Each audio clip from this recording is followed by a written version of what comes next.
RAIDs é um banco de dados que salva os dados em memória, ao contrário dos bancos convencionais. O processo de leitura e escrita é bastante rápido, porque ele acessa os dados na memória RAM. Se você quer saber quando usar e como usar, vem comigo pro vídeo. Tá criando o banco de dados com a Square Cloud. A Square Cloud é a melhor hospedagem para suas aplicações, seja ela uma aplicação pequena ou grande. Ela também tem suporte para criação de bancos de dados e a gente vai usar esse serviço. Então basta clicar aí no primeiro link da descrição, assinar seu plano e depois acessar o dashboard aqui da Square Cloud, vir em bancos de dados. Aqui eu já tenho 2 bancos de dados, eu vou criar um novo e vou chamar a instância de Video RAIDs. Vou selecionar aqui o tipo do banco de dados como RAIDs e vou colocar só 512 megabytes de memória RAM para essa instância aqui. Vou criar o banco de dados, ele já criou aqui para a gente. Eu vou vir no meu VS Code, vou criar aqui meu workspace. Vocês criem seu workspace aí, o meu já está criado. Vou criar uma pasta chamada .certs e dentro dela vou criar o arquivo certificate.pen. Eu vou vir aqui e vou copiar o conteúdo desse primeiro certificado aqui, ó, que é o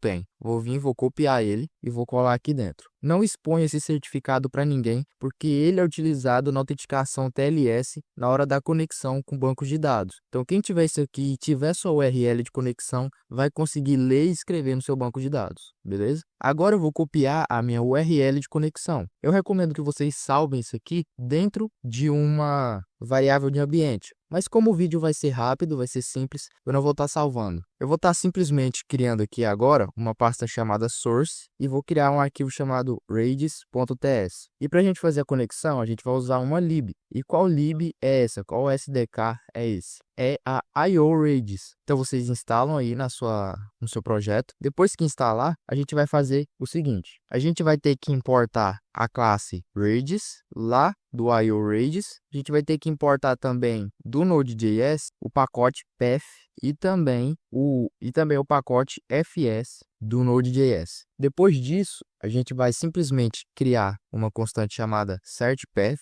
onde a gente vai pegar o path do nosso certificado para a gente ler ele depois. E para isso eu vou passar um path.join para juntar 2 paths. Eu vou passar aqui o process cwd, ele já importou ali em cima para mim. E aqui eu vou passar o caminho que está o meu certificado, que no caso é .certs/certificate. Vou chamar só isso aqui de cert.pen e vou renomear o arquivo aqui para ficar mais simples. Tá procurando uma hospedagem rápida, segura e eficiente? Vem para Square Cloud. Aqui você tem planos super acessíveis a partir de R$ 7,99. Sem contar que ela foi feita por desenvolvedores para desenvolvedores. Basta você escolher o plano que mais identifica com você e ser feliz. Então clica no primeiro link da descrição e venha conhecer a Square Cloud. E pronto, eu já estou pegando o path desse nosso arquivo aqui. Agora eu vou ler esse arquivo e para isso eu vou criar uma constante chamada cert e vou passar para ela um fs.readFileSync, porque eu não quero usar await, não quero um processo assíncrono, eu quero síncrono. E eu vou passar aqui o certPath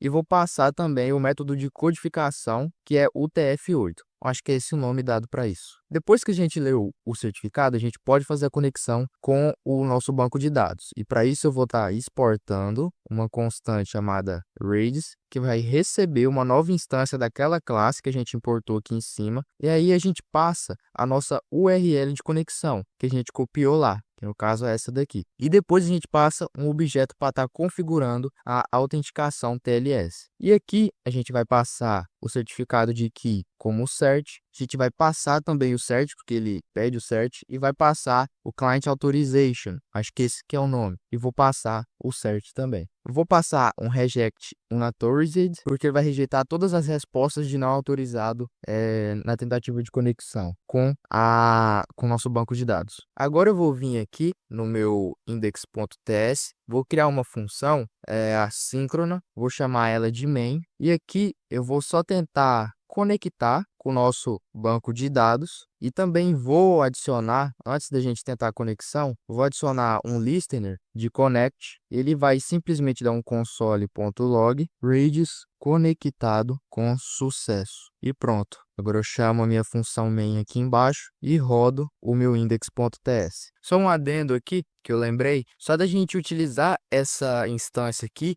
o IORages já conecta pra gente, então a gente não precisa dessa linha aqui. Eu vou estar tirando ela e agora a gente pode rodar a nossa aplicação normalmente, que ela vai estar conectando no nosso banco de dados. Tá bom, a gente conectou o nosso banco de dados, mas a gente precisa escrever, pegar dados também no nosso banco. E como a gente faz isso? Para escrever dados no nosso banco de dados, a gente utiliza o método set. E o que esse set faz? Ele seta um valor para uma chave, porque o Redis salva dados como um objeto. Pensa o Redis como um banco de dados, salvo em memória, que ele é um objeto JavaScript gigante. Quando a gente passa o set para setar o username como Edu, a gente vai passar o seguinte: redis.set username, aí eu passo aqui Edu. Isso daqui corresponde à chave do objeto, enquanto isso aqui corresponde ao valor. Vamos testar? Então eu vou vir aqui, vou estar comentando esse trecho de código e vou estar jogando isso aqui dentro. E isso aqui é uma função, isso aqui é uma ação assíncrona, então precisa do await. Salvei aqui e logo abaixo a gente pode fazer o seguinte: para a gente estar recuperando esse valor, a gente pode criar uma constante chamada username aqui, para ficar mais fácil de vocês lerem. E a gente pode buscar o dado utilizando o método get. E a gente passa aqui que a gente quer, que no nosso caso é username. E aqui embaixo a gente pode dar um fallback com console.log no nosso username. Agora eu rodo a minha aplicação novamente. Eu esqueci de passar o await aqui, por ser uma ação assíncrona. E agora eu reinicio a aplicação. Ele deu aqui Redis conectado com sucesso e me retornou o dado que eu já tenho salvo lá no meu banco de dados. Agora, se eu só tirar esse set aqui e reiniciar minha aplicação, o que vai acontecer? O meu dado continua lá. Eu não preciso setar esse valor mais. A gente também consegue setar valores que vai expirar futuramente, porque assim a gente não fica caindo nesse loop de ficar setando o mesmo valor várias vezes, sendo que a gente já tem isso salvo no banco de dados. A gente pode definir uma expiração para o nosso valor guardado. E para isso, em vez de a gente utilizar o set normal, eu vou fazer só uma lógicazinha simples aqui, que aí eu vou tentar pegar o username primeiro, aí depois eu faço o seguinte: se username não existir, então a gente vai simplesmente setar ali, aí eu vou passar aqui como let, eu vou fazer o seguinte: username recebe e a gente faz outro get lá, para a gente pegar realmente o dado salvo, né? E pronto, a gente já tem essa lógicazinha simples aqui. Tá, bora voltar para onde eu estava falando. Setar valores com tempo de expiração. Por exemplo, eu consigo fazer o seguinte: vamos supor que eu quero salvar um token no banco de dados Redis, só que esse token ele vai expirar. E aí, para mim não ter que fazer isso na mão, eu posso usar o Redis, né? Para mim não ter que usar jobs, eu posso usar o Redis para isso. E para a gente estar fazendo isso, basta a gente usar o método setEx. E a gente passa aqui onde a gente quer salvar o dado, a gente passa o tempo que esse dado vai estar válido em segundos, tá?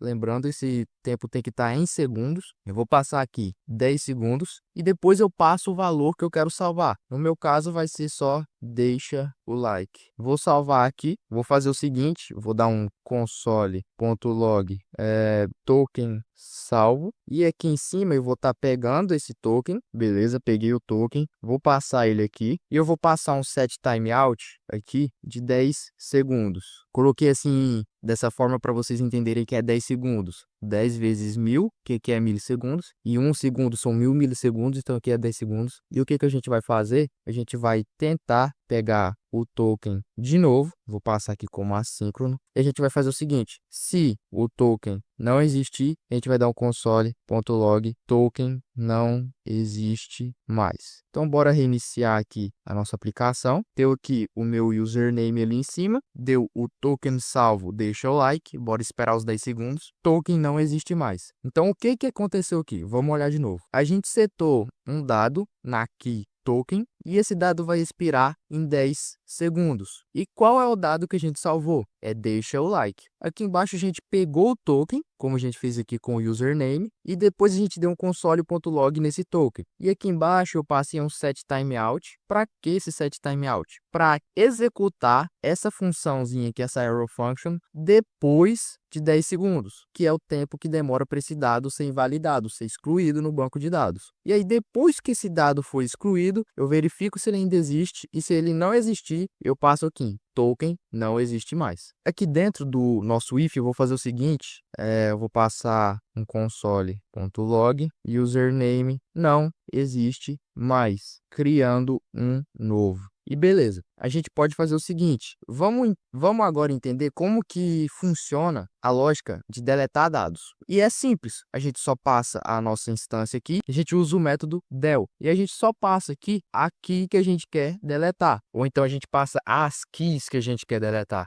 Então eu vou fazer o seguinte, eu vou passar aqui a key e username para a gente estar deletando. Vou aproveitar, lembrando que isso é uma ação assíncrona, então usa o await. Vou passar aqui um console.log, username deletado. Vou reexecutar meu código e bora ver o que vai acontecer. Ele conectou ao banco de dados Redis, pegou o username edu, salvou o token, deletou o username e deu aqui já o log que o token não existe mais. Tá bom, bora reexecutar para a gente ver esse nosso console log aqui, ó, do nosso if, e ele já deu aqui, username não existe mais, criando um novo. Por que que ele não existe mais? Porque naquela execução anterior, no final do código, eu deletei o username. Então por que que naquela execução anterior não deu esse log? Porque o valor estava salvo no nosso banco de dados, mas o delete, né, esse método del, foi ser executado só no final do processo. Então por isso que eu tive que executar duas vezes. Aqui, ó, a gente pode fazer o seguinte, nessa lógica do set timeout aqui. A gente pode pegar após a criação, após tentar pegar o token, a gente pode fazer o seguinte, const token ttl, e a gente passa um await redis.ttl, e a gente só passa aqui que a gente quer, que no caso é token. Na verdade, eu vou mover essa lógica aqui para dentro, ó, e vou fazer o seguinte, vou remover essa lógica de pegar o token, e vou passar aqui, em vez de 10 segundos, vou passar 5 segundos. Passar aqui 5 segundos em vez de 10 segundos. E o que eu vou fazer? Eu estou pegando aqui o TTL. Aqui a gente está pegando o TTL. O que é esse TTL? O TTL é o Time to Live, ou seja, é o tempo de vida do nosso dado. E quando a gente pensa assim, a gente vai pensar que isso aqui vai devolver os 10 segundos, mas não. É o tempo de vida que ainda resta para esse dado. E ele retorna para a gente um number em segundos. Então a gente pode dar um console.log, ainda falta, aí eu vou interpolar aqui na string, vou passar o token TTL, vou passar aqui ainda falta a interpolação segundos para o token expirar. Vou rodar de novo a minha aplicação. Vamos esperar os 5 segundos. Ainda falta 5 segundos para o token expirar. Entendeu o que aconteceu aqui? A gente salvou o nosso token para expirar com 10 segundos. Depois a gente buscou o token que a gente salvou, deu um console.log e a gente definiu um set timeout, ou seja, uma função para ser executada daqui 5 segundos. Lembrando que ela não atrapalha o fluxo aqui de execução. Então eu defini para essa função, que é essa arrow function, ser executada daqui 5 segundos, mas o workflow continua. Até por isso que o log de username deletado vem antes do ainda falta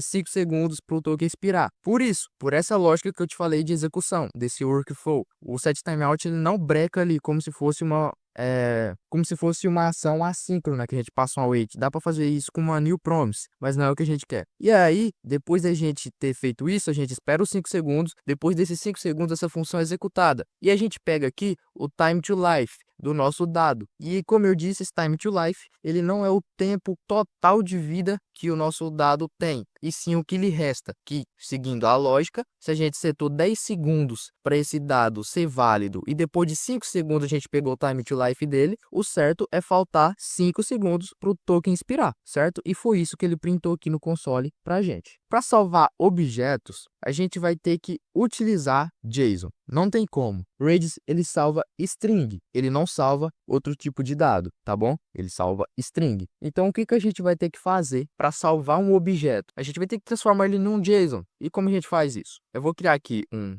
user, const user, e aqui eu vou passar o username que a gente tem aqui em cima, vou reaproveitar. Vou passar também aqui uma idade para ele. Vou colocar aqui 16 anos. E aqui embaixo a gente vai fazer um set. Await redis.set. Vou passar aqui que eu quero, vou passar user, vou passar aqui um ID para ele, como ID 1 então, e vou passar aqui o dado que eu quero salvar. Se vocês perceberem, é que ele está falando, o valor tem que ser uma string ou um buffer ou um número, porque ele só salva esses 3 tipos de dados. Então, como que a gente vai salvar esse objeto? Parseando ele, né, para JSON. E a gente utiliza o objeto JavaScript JSON.stringify e isso aqui vai virar uma string. Se a gente olhar aqui, ele retorna uma string. E pronto. A gente pode fazer o seguinte, buscar esse dado de novo. E como a gente faz? Vou salvar aqui const radius user e a gente vai só buscar aqui normalmente. await radius.get e aí eu passo o ID do nosso usuário, que é user 2.1 e agora eu vou dar um console.log no radius user. Mas tem uma coisa, como a gente salvou ele como uma string, aqui ele vai ser uma string. Então como que a gente faz para ele voltar a ser um objeto? A gente dá aqui, ó, um json.parse. Mas antes aqui ele está reclamando porque radius user pode ser nulo, né? Se a gente olhar aqui, ele pode ser nulo. Então eu vou fazer o seguinte, criar um if radius user não existir, eu vou dar só um. Na verdade eu vou fazer assim, se o radius user existir, a gente dá o parse, né? Então eu vou reiniciar a aplicação. E ele já deu aqui que o username foi deletado depois, né? A gente salvou aqui o nosso usuário e o dado que a gente recebeu é esse aqui, ó, com parse. Se eu não passasse o parse aqui, ele ia vir como uma string. Então deixa eu salvar e reiniciar aqui o terminal, só para vocês verem como seria. Aqui, ó, ele seria uma string desse jeito. E não é assim que a gente quer. Vou adicionar só mais um console.log aqui para deixar bonitinho. Vou colocar aqui console.log, criando novo user. Se a gente presta atenção aqui nos nossos logs da execução anterior, a gente teve o username deletado e depois a gente criou o usuário com o username que foi deletado. Mas como assim? É simples. A gente não está pegando o dado de novo do banco de dados depois que a gente deletou ele. A gente está pegando o dado que já está salvo em memória da nossa execução aqui, não na memória do Redis lá. A gente está aqui, ó, com o dado salvo, ó, username, salvo na memória da nossa máquina. Aonde que está salvo? Dentro dessa variável username, porque a gente guardou na memória da nossa máquina. Então, a gente não precisou fazer outra requisição para o nosso banco de dados para estar utilizando esse username. Por isso que a gente conseguiu utilizar o username que está deletado no banco de dados, entendeu? Agora, o que a gente pode fazer é simular uma query muito pesada. Então, o que eu vou fazer? Eu vou excluir todo esse bloco de código que a gente fez aqui, todo esse código aqui, e vou estar fazendo o seguinte. Vamos simular que a gente tem uma query pesada, né? Então, eu vou criar outra função aqui embaixo, a simp function query. Heavy query, melhor, né? Deixar mais semântico. E aqui, o que essa heavy query faz? Ela vai esperar uma promise terminar de ser executada, e essa promise só vai terminar de ser executada depois de 3 segundos. Vou passar assim, 3 segundos. Depois que essa latência falsa for executada, for esperada, a gente vai retornar um dado. Eu vou retornar aqui uma message, dado salvo no Redis. Vou passar aqui o date, uma propriedade date que eu recebi, uma new date. Tranquilo. E agora, a gente vai estar arrumando um jeito de cachear isso aqui. Então, bora fazer o seguinte. Vou criar outra função chamada getData. Ela não vai receber nenhum parâmetro. E aqui, eu vou só salvar aqui a key que eu quero. Eu vou chamar de haveData. Vou verificar se tem um dado cacheado no nosso banco de dados Redis, await Redis.get. Eu vou passar aqui a nossa cache key. Se tiver um cache, o que a gente vai fazer? A gente vai retornar um JSON.parse do nosso cache. E caso não tenha o cache, o que a gente vai fazer? A gente vai utilizar a nossa função haveQuery, que a gente criou lá em cima, e depois a gente vai dar um await Redis.set. Vou passar aqui a cache key, vou passar o dado que eu quero, então JSON stringify data. Eu posso passar o tempo de expiração por aqui também, então passo EX, vou passar aqui 10 segundos, ou melhor, para ser mais rápido, 5 segundos. E depois eu só retorno o data lá da haveQuery. Voltando aqui na nossa função main, o que a gente pode fazer é o seguinte, a gente pode simplesmente chamar esse getData 2 vezes. Então eu vou dar aqui um await getData, vou criar uma date aqui, new date, só para mim fazer o seguinte, ou melhor, vou salvar o timestamp date.now, salvei o timestamp e depois console.log, demorou, vou passar aqui o nosso salvar aqui, né, o retorno do getData numa constante chamada de data. E o que que eu vou fazer? Vou pegar o data.date, eu vou só tipar aqui que o heavy query, ou ele já fica tipado, vou só tipar aqui, ó, no getData, que ele vai retornar um objeto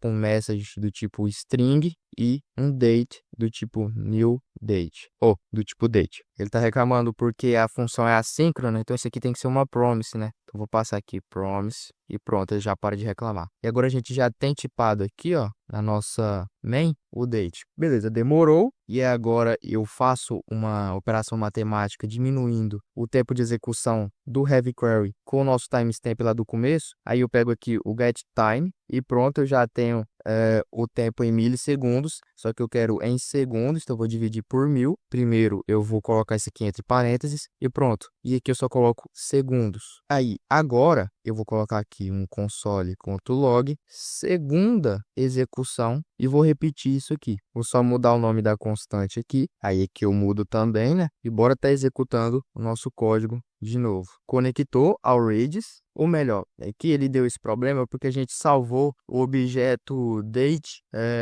como JSON, né? E aí, por ele ser um objeto complexo, ele não vai ser salvo normalmente. Então, eu vou só retornar um timestamp aqui mesmo. E aqui eu vou falar que retorna um number. E aqui eu não preciso desse getTime mais. Eu só preciso passar o date. É bom que até simplifica a função. Então, bora reexecutar ela aqui. A gente executou, conectou ao Redis. Vai demorar uns 3 segundos. Só teve um problema, porque é o seguinte. A gente está pegando o date salvo cacheado, né? A gente não pode fazer isso. Então, o que que eu vou estar fazendo aqui? Salvar isso aqui numa constante. Vou fazer assim, acessar o date por aqui. Eu vou passar um date.now. Aí agora eu retorno o JSON. Agora sim, quando eu executar, não vai dar esse problema de lógica aqui de timestamp negativo, né? Então eu vou reexecutar. Esperou os 3 segundos, ele vai aparecer o primeiro log aqui. Então a gente pode ver que ele demorou 3.844 segundos na primeira execução. Isso é vamos supor que isso é uma query pesada na sua aplicação, na sua API. Se toda vez que a sua API, esse endpoint for chamado, ele tem que demorar 3.84 segundos para executar, cara, sua API está muito lenta. Isso vai ter uma UX muito ruim. Se a gente prestar atenção, caiu mais dos 3 segundos de latência que eu coloquei, de latência fictícia. Caiu para 0.150 segundos. 150 milissegundos demorou para fazer a query no Redis e retornar o dado para a gente. Agora imagina use cases para a gente aplicar isso aqui. Quando a gente pode aplicar isso aqui? A gente pode utilizar em contadores, por exemplo, contadores de métricas. Por exemplo, você quer fazer uma métrica de quantas vezes aquele endpoint foi chamado, quantas vezes aquela página foi carregada. Você pode utilizar o Redis para isso. A gente pode utilizar isso para filas também, para cache de rotas públicas. Por exemplo, você tem uma rota que expõe dados públicos e vamos supor que ela é muito usada e está sobrecarregando seu banco de dados PostgreSQL, MySQL, tanto faz. Então você aplica o Redis que ele vai melhorar bastante, até porque ele tem essa funcionalidade de cache que expira. Então você pode ficar renovando o cache, por exemplo, de 5 minutos. É o que eu faço em uma aplicação minha que eu estou desenvolvendo. Redis também é muito utilizado em rate limit. Por quê? Por ele ser rápido, salvo em memória e a gente consegue setar um tempo de expiração para o dado. Você só não deve usar quando os dados eles precisam ser frescos, super atuais, ou seja, dados críticos. Aquele dado que se você fez uma requisição, você precisa da versão daquele dado o mais atual possível, não um dado cacheado de, por exemplo, 5 minutos atrás. Se o dado que você for salvar for enorme, mas muito grande mesmo, aí sim o Redis começa a pesar. Até porque ele é salvo em memória e isso vai sobrecarregar a memória da sua instância. Você não pode utilizar o Redis como banco principal da sua aplicação. Como eu disse, ele é salvo em memória. Então vamos supor que você está usando o Redis como banco principal. Aí a sua hospedagem vai cair energia. Isso não acontece com a Sky Cloud, tá? Pode ficar de boa. Mas vamos supor que a sua hospedagem vai cair a energia no servidor e aí tu perde todos os dados. Por quê? Porque tá salvo em memória. Não tá salvo no disco rígido. Ou seja, tá salvo naquele processamento, naquela execução do banco de dados, naquela instância. Se a aplicação, né, sua instância reiniciar, você vai perder todos aqueles dados. Se você precisa de queries complexas, operações no banco de dados complexas, como acontece com SQL, então o Redis não é para esse caso seu, tá? Então foi isso. A gente pode simplificar essa nossa função aqui de um jeito melhor, utilizando uma função nativa já do Node.js, passando aqui o console.time, aí a gente chama aqui, ó, de query 2, e aqui embaixo a gente passa também o console.timeEnd, eu passo aqui query 2 também. Eu faço isso aqui em cima e faço aqui embaixo também. Só que aí eu passo query 1 aqui no caso, né? Aí reexecutando essa minha aplicação, eu vou ter aqui que a query 1 executou em 4 segundos, enquanto a nossa query 2 executou em 142 milissegundos. Só para você ver a discrepância de tempo de execução. A query 1, como ela é muito pesada, ela demorou bastante para estar sendo executada, enquanto a 2 foi bem rápido. Como eu disse, o Redis ele tem mais métodos para setar valores únicos. Você pode criar filas, né, com listas utilizando o IO Redis, mas isso pode ficar para outro vídeo, até porque esse vídeo está muito grande. Então, se vocês quiserem um vídeo mais completo de Redis ou com uma explicação mais profunda, eu posso trazer. Basta vocês deixarem o like e comentarem aí embaixo o que vocês querem. Esse foi o vídeo, espero que vocês tenham entendido o conteúdo que eu trouxe hoje. Agradeço bastante por você ter assistido até aqui e falou!